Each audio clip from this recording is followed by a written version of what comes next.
let us go to the Zoom machine and say hello to our next guest. It's been a while since I talked to this man, Beast in 25-8, Mr. Overtime himself. It's been a while since I talked to one of these semifinalists in the Bellator light heavyweight tournament. But there he is, my guy, Corey Anderson. Corey, where you been, man? Long time. I've been chilling, man. I've been doing my thing. I done had 2 kids, you know. 2 kids since we last spoke? 2 kids, man. Sexes? Boy, girl, girl, boy? I got a boy and a girl. I got a 2.5-year-old boy and a girl that's 7 months now. Wow. And how's that changed you? Fatherhood. What's it like? I mean, it's a blessing. It was a blessing in disguise. COVID, everything was a blessing because with COVID, I was able to spend time with my kids, you know, I was in and out from the gym, come home, see my son, grab myself back to the gym. But when COVID happened, I was home with my son all the time, you know, training at home. And it definitely made me into a different person, a more of a empathetic, you can say. My wife always said, you don't have any empathy, no feelings or anything towards anyone. Wow. But having a son and now a daughter as well, everything has changed like completely. Man, your wife calling you out like that? Yeah, no feelings? She keeps it 100. I appreciate it. Do you feel like it's changed your outlook on your career? Oh, 100%. 100%. After my son was born, well, my wife told me she was pregnant right then. That's when I took the Glover Teixeira fight, actually. I took that fight like the day after I found out she was pregnant. It was on 2-week notice because I was so motivated, something else to prove. And then I remember when he was born, I remember looking at him like, I don't ever want my son to see me beat up in the hospital or anything crazy. So for that, I'm going to start fighting smarter. I got to be a smarter fighter so I can make it home safely for him to see me. And then after the Jan fight, I lost that vision. I ended up in the hospital. And then they came and visited me in the hospital. And I remember crying, looking at my wife, and I was like, this is what I never wanted my son to see me like that. I didn't want my kids to see me hurt, beat up, anything, and see daddy got a boo-boo. And so now that I got a daughter, I was talking to my teammate yesterday who was working out. It was like my mindset is now it's really on just winning. I don't worry about doing anything dangerous. I'm not worried about going out there being exciting, anything fancy. I'm going out there to get the job done the way I know how and get home to my family because I don't want my kids to see me like that ever again. I look in the mirror now and I got a scar over my right eyebrow, like a complete scar from smashing my face because I passed out after the fight, blacked out. And that's just a reminder every time I look in the mirror now, it's like, we don't want to end up in the hospital ever again. We don't want that to happen. We want to be safe. I want to get back to my family in one piece. And that's just my motivation. And every time I'm in sparring, if I get hit once in sparring, I instantly think like, I'm doing something wrong. Let me get back and be smart about it. And when you're talking about, you blacked out and all that, you're talking about the loss to Jan, right? Not after the loss. You're talking about in the cage. No, after the loss. Really? I had like a concussion and I was out doing stuff I wasn't supposed to be doing instead of resting. And I blacked out. That's right. So when I blacked out, I fit my face on the pavement and messed my face up pretty good. I remember the scene. You posted a picture of that, right? Yeah, I posted a picture. How long after that was it? How long after the fight? 6 days. As soon as I got home, I went to Phoenix. Actually came here to Phoenix to visit my best friend and her family and hang out. And I got off the flight and literally got off the flight, got home, jumped in the truck, went to the woods, and I was just gone for like 6-7 hours, clearing my mind, just after the fight, playing it over through my head. And I went to a buddy's house to drop off some deer meat. I promised him, and I went to walk to his truck, and I remember getting lightheaded, and I went to lean for his truck, and I never made it. And I just smacked my face and woke up later on with the ambulance and everything, and that was the turn of everything. Who found you? My buddy, he was there. The guy was going to meet. He was there. He was pulling to the driveway as I was falling. Damn. And was that in relation to the knockout? Do they believe so? Yeah, it was just it was my fault. Like they told me rest, take it easy, and I just didn't. I was like when I'm in the woods, I'm hiking for miles. I'm climbing tree stands. I'm walking through brush. I was sweating my ass off. Wasn't drinking water, and it was just having a concussion, not drinking enough water, and not resting, and your brain was dehydrated. And after the weight cut and everything just went bad. Do you ever think, what if your friend wasn't there and you're in the middle of the woods and that happens? I've ran this through with my wife a million times. She said it all the time. Now, anytime I go to the woods, she asks me, where are you going? And text me a pin so I know, just in case. Because what if I was climbing a tree? to climb up in the tree stand, Yeah. and I fainted midway up and fell. Damn. You know, stuff like that, which is why I always have a safety harness now. I try to stay as safe as possible in everything I do just so I can make it home to my family. Wow. And so, as I said, Corey, haven't talked to you in a minute. So we'll take a step back if we can. Can you tell me, because I know you've done other stuff, but like, we keep it real here. Why did you want to leave the UFC? I mean, there wasn't so much like at the time when I left, I didn't really want to leave. You know, it was just at that time of my career, it's time to do something different. You know, like I said, we go back. I don't want to go too far back because I'm happy where I am. I don't want to talk about the past because we worry about the future. But at the time, like everybody, I was voicing my opinion about a lot of stuff, and I had a lot of headbutts with the organization. I feel after the thing happened with John Jones at I think it was 227 or whatever. No, Yeah, it was December, right? Yeah, the Gustafson fight. December. We went from Vegas to DC and all that. And after that, I just felt like right after that, when I voiced my opinion, and I was the only fighter to voice my opinion, and everybody was calling me about doing interviews, and it was like I started getting a lot of backlash off that. I started my relationship with different employees, and people in the UFC got different because I could see how they would treat him, how they treat other people. And that rubbed me the wrong way because I've always been a person, everybody should be treated the same. And that point, he's a star, and the rest of us are just numbers. And like towards the end, after the loss, like I said, my manager called me, and like if it wasn't for him, I wouldn't be in the position I am. He made it clear to me. He was like, I mean, you can stay, but you're going to keep butting heads. It's going to be a tough battle. You're going to have these bad relationships that you already made bad blood with a lot of people, or you can do a fresh start, man. You want to start new, you want to stay here. And then at the time, I remember you calling me because I was there with DC, and DC sat me down and we talked about it. And he was like, just think about it, man. It's like, you're going to be great wherever you go. Wherever you go, you're going to do great because you're that good. I'm training with you. I see that. But it's just different, like thinking about money, financially. My second kill's on the way. It's like, just go in the room and put all that stuff in perspective and just think about it. And then make your decision. And that's what I did. Called my wife. We talked it over with the money and different opportunities I can get with sponsors and possibly getting a better contract with somewhere else. I called Ali. I was like, you know what? Let's just get the release and let's take it. Let's go free agent and make some calls and see what happens. And I did. It was tough. Trust me, it was hard because my main goal was always to be the UFC champ. Once I got here, I want to be the best. I'm gonna get the belt. I know I can. I know I will. But like Ali said, it's like you burned a lot of bridges. Like, it's gonna be tough if you stay. The relationships aren't gonna heal on their own. You just want to start over, or you want to stay. So I started over, and luckily, it was a blessing in disguise. Do you regret speaking up when you did? You talk about burning those bridges. Do you regret the actions that led to burning those bridges, the words that led to that? I regret nothing I ever done in my life. I wish I could do things different, but with that, for sure, no, I don't regret it because I still stand wholly and fully on everything I said. Granted, I went back, what I do regret is after saying it, my mindset and my attitude changed.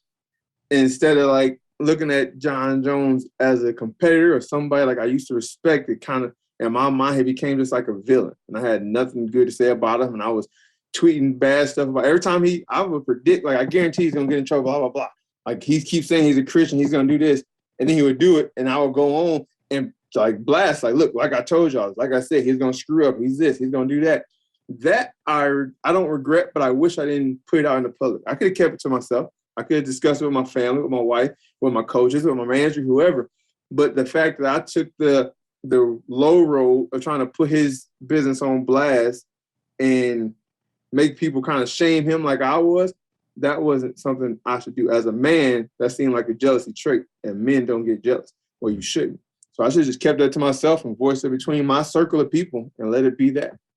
Fair enough, and I certainly respect that. And just to be clear, you had fights left on your deal, right? But you were given the out? Well, that's when it started. We had got offered a fight. We took the fight. And then the next, in a few hours or next day, whatever, they called me, the opponent is hurt. And they called me another guy who had just gotten the UFC, like the Johnny Walker incident. And like I said, I'm not fighting. I told Ali, I'm not fighting any more hype trains. And I'm ranked third. Why am I fighting these guys that's not even ranked? That makes no sense. Give me one of these top guys. And Ali called, and they was like, no, this is the only fight we got. And that's when they said, he was like, bro, we already you made it kind of tough on yourself already in the past. So it's like they're not gonna cooperate with you. You just kind of like, you can take this or you can sit. You miss this fight and you'll sit out. They might make you sit alone. They might not, but we don't know. Do you want to take that chance of, like, you already got bad blood? Do you want to take the chance of, you might be sitting on the shelf for a while. You just want to go somewhere else and start over. I'll try to get you out of your contract if you just want to go somewhere else. And like I said, I have to think about it. Yeah, let's go somewhere else. Like, the contract was there for the fight to sign. I just decided, let's see if we can get a release and let's start somewhere else. And to be clear, you are getting more now, right? So the gamble paid off. Oh yeah, it paid off big. Big time. I made a post after my second fight. Like, Bellator, UFC gave me the career, but Bellator gave me the life. Like, after the first check, my wife didn't have to work. Wow. Bought her a new car. And I fly my family out. Fly my family to fights now. I can go vacation. We can do whatever because I made more money in 2 fights here than I did in my whole career in the UFC. Wow. And how many fights total? So far, I only had 2. I had 15 in the UFC. No. I mean, how many do you have on this deal with Bellator? Oh, 6. Okay, so you're good. And so could I, I mean, obviously the money's a big deal, but like, what's the biggest difference for someone who was there 15 fights to now 2? And obviously you're fighting in a bit of a weird time with the pandemic, but like, can you say what the differences are for you, at least in terms of the way you feel and the way you are being treated in Bellator as opposed to the UFC? The best thing I feel, the number one thing I say to everybody, like, I talk to young athletes and they ask, like, Corey, you've been to top in UFC and you're top Bellator. Where do you go? For me, like a person like me, I'm not flashy. I don't wear diamond chains and all that. So UFC, they want the people like Conor McGregor. Like they said in the UFC summit before, we looking for people that's going to be the next Conor McGregor. Like Dana says all the time, next Conor McGregor, next Ronda Rousey, that they can market, can make them money. And that's the people that's getting those title fights faster. Those are the people that's pushing up faster. The Johnny Walkers are coming exciting, the people they market. I'm not that guy. And as for Bellator, for me, they don't ask that of me. Like, when I sat down with Scott Coker the day after I signed the contract, and I told him straight up, like, one of the things I had a problem with the UFC is they wanted me to be something I'm not. I'm a simple guy. I'm a country boy. I work hard. At everything I do, but I just don't get into the media and going out there trying to be flashy and sell myself to help promote. And he was like, Mr. Anderson, I can promise you, you come here, you do what you're supposed to do, and you win, you will move forward. And there was no more politics in it. And so far, granted, I'm in the tournament now. I see other guys that they're not having most impressive wins, but they did exactly what they're supposed to. They won. So they get rewarded for that and they move up. And like the example I make to people, and they're like, what do you mean? I just say, look at the Jose Aldo Marlon Moraes fight. Marlon won the fight, but Jose got a title after. And that's what I mean. Like, it doesn't matter how he won. It doesn't matter if you thought it was exciting or if he lost or whatever. He won. So technically, he should have moved on to the title fight instead of Jose. So do you think that, okay, so like, I remember you sat down and spoke to Scott Coker. I think you went for breakfast with him, right? You sat down, like, was that the first time you ever talked to the man? And if so, what was your feeling afterwards? What were your takeaways? I mean, the biggest thing I took away was, like I said, it was my first time ever, like, I've heard the name, I've seen his face, but that was the first time I ever even had a conversation, met him, anything. And the biggest thing that caught me was, like, in the 15 years I was in the UFC, and towards the end, I was trying to get, like, meetings with the higher up for Hunter, Dana, and all those guys. Mick met with me at the fights, but the rest of them, it was kind of like always pulling teeth. They didn't have time. As for Scott, once we signed, he got my number, texted me, was like, hey, I'm in LA. Let's meet for breakfast tomorrow. I'll send the address to DC and have you bring them there. And I'd like to meet you and get to talk. And that right there meant something to me because I haven't been signed to this organization 12 hours. I signed the contract at like 11 p.m. And within hours, I get a message from the owner, and he wanted to sit down and meet me and talk. And the first thing I thought was, I remember for years, I was just trying to have a sit down with Dana. I just want to talk with Dana once, just to let him know where I'm coming from with certain situations, just to talk to him or talk to Hunter or whatever. And it wasn't till later, after I was causing commotion and not taking the fight they wanted me to take, one of them finally took the time to sit down with me. As for the owner here, reached out to me on his own. I didn't have his number, and just said he wanted to meet me and get to know him. That means a lot to me because you're actually getting to know a person instead of worrying about what they can bring to business. You're actually trying to get to know this person, who they are. And we sat there for 2 hours and just talked about life. Wow.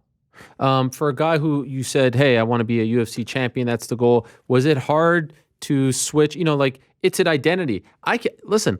I can I can relate. I wanted to go work for ESPN. That's the dream. But then after a while, you realize, hey, the dream changes. But it's a part of your identity. It's a part of who you are. Dreams are, something that consume you. Was it hard for you to pivot and say, you know what?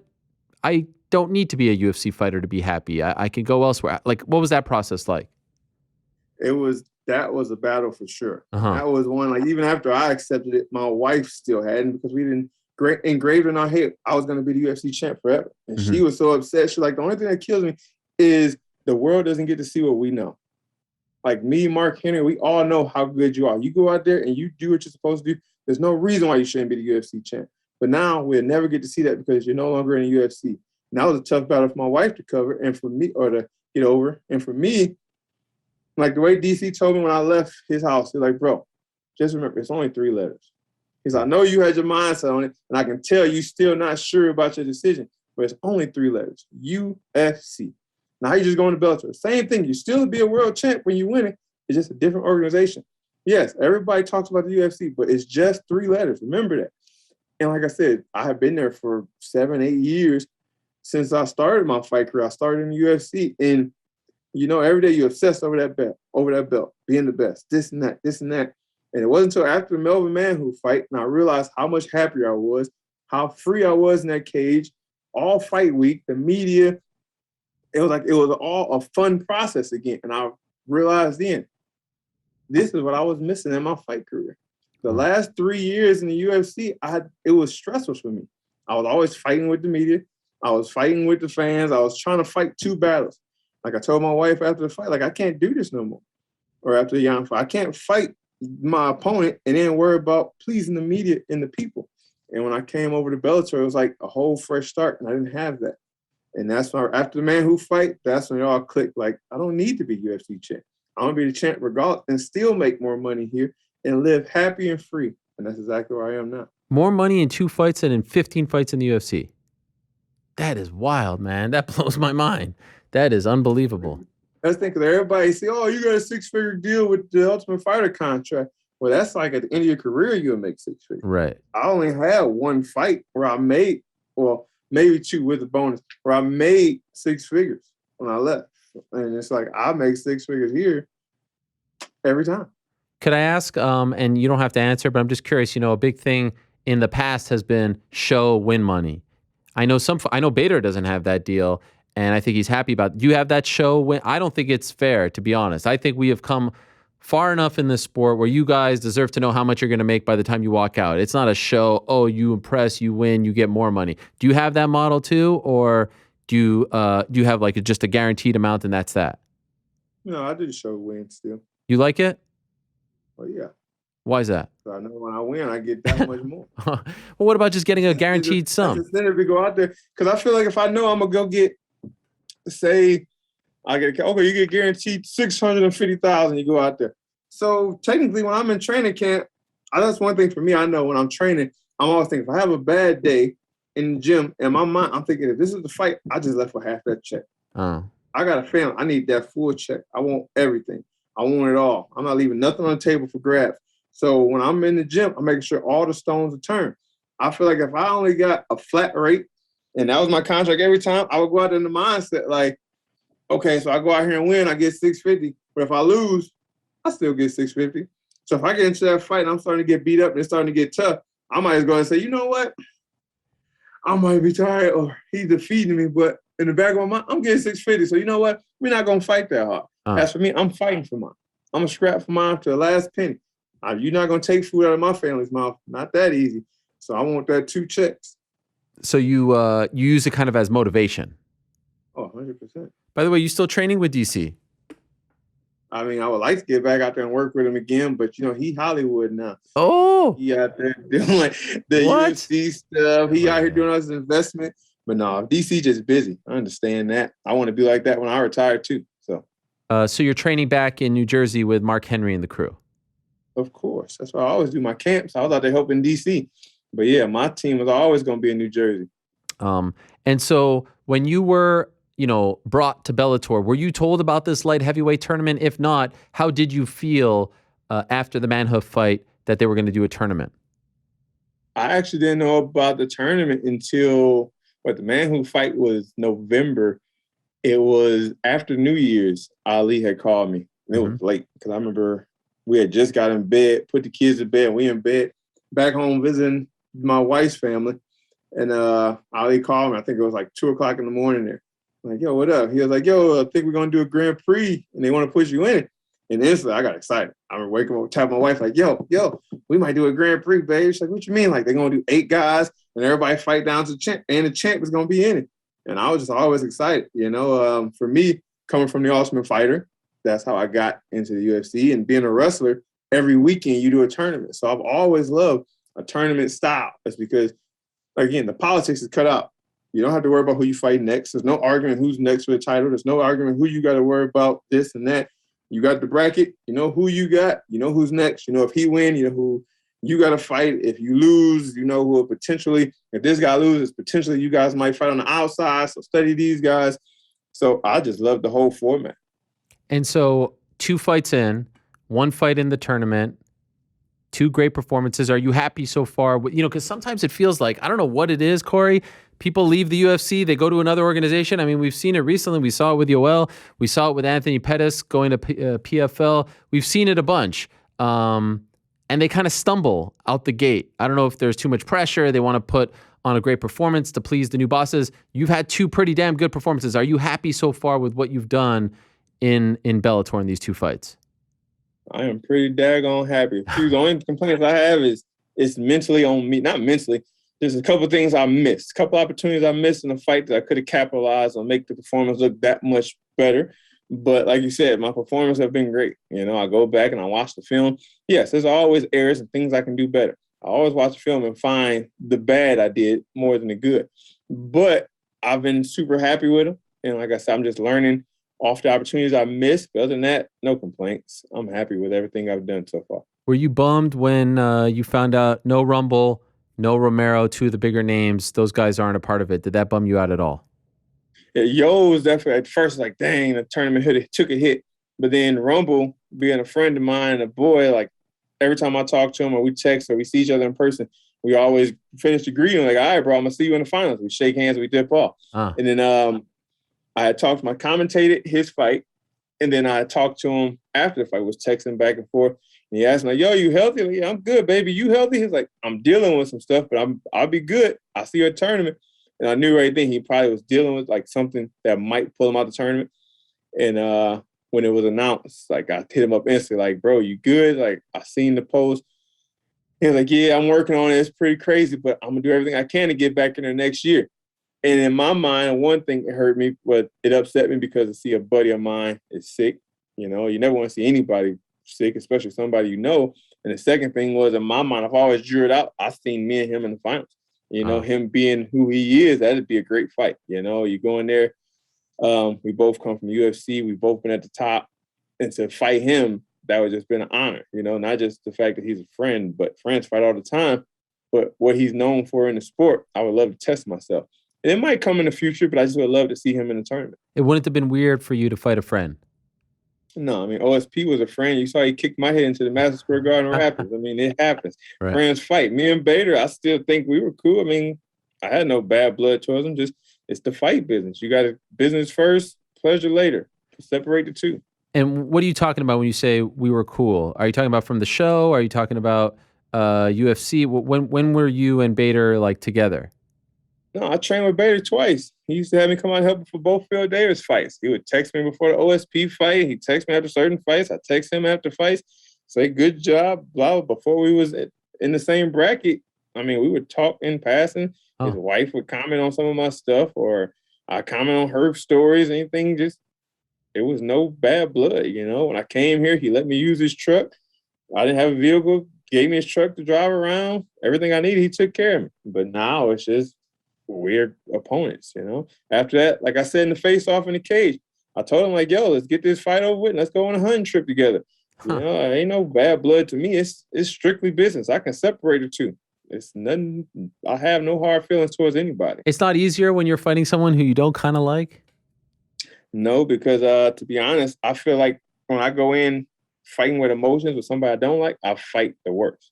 You Huh. know, because I'm thinking bad. I'm just trying to touch them. I'm trying to get my hands on them as hard as I could instead of just going out there and being me. When I'm relaxed, free, and happy in the state I am now, which is the reason why I've been fighting the way I have, it's like that's the most dangerous core you got to worry about. When I'm not stressing, I don't have any stress anymore. I'm just happy. I'm having fun. I'm out there having fun. Win, lose, or draw, I'm having fun. And the most of the time, I end up just winning because I'm just being me. When's the last time you spoke to Bader?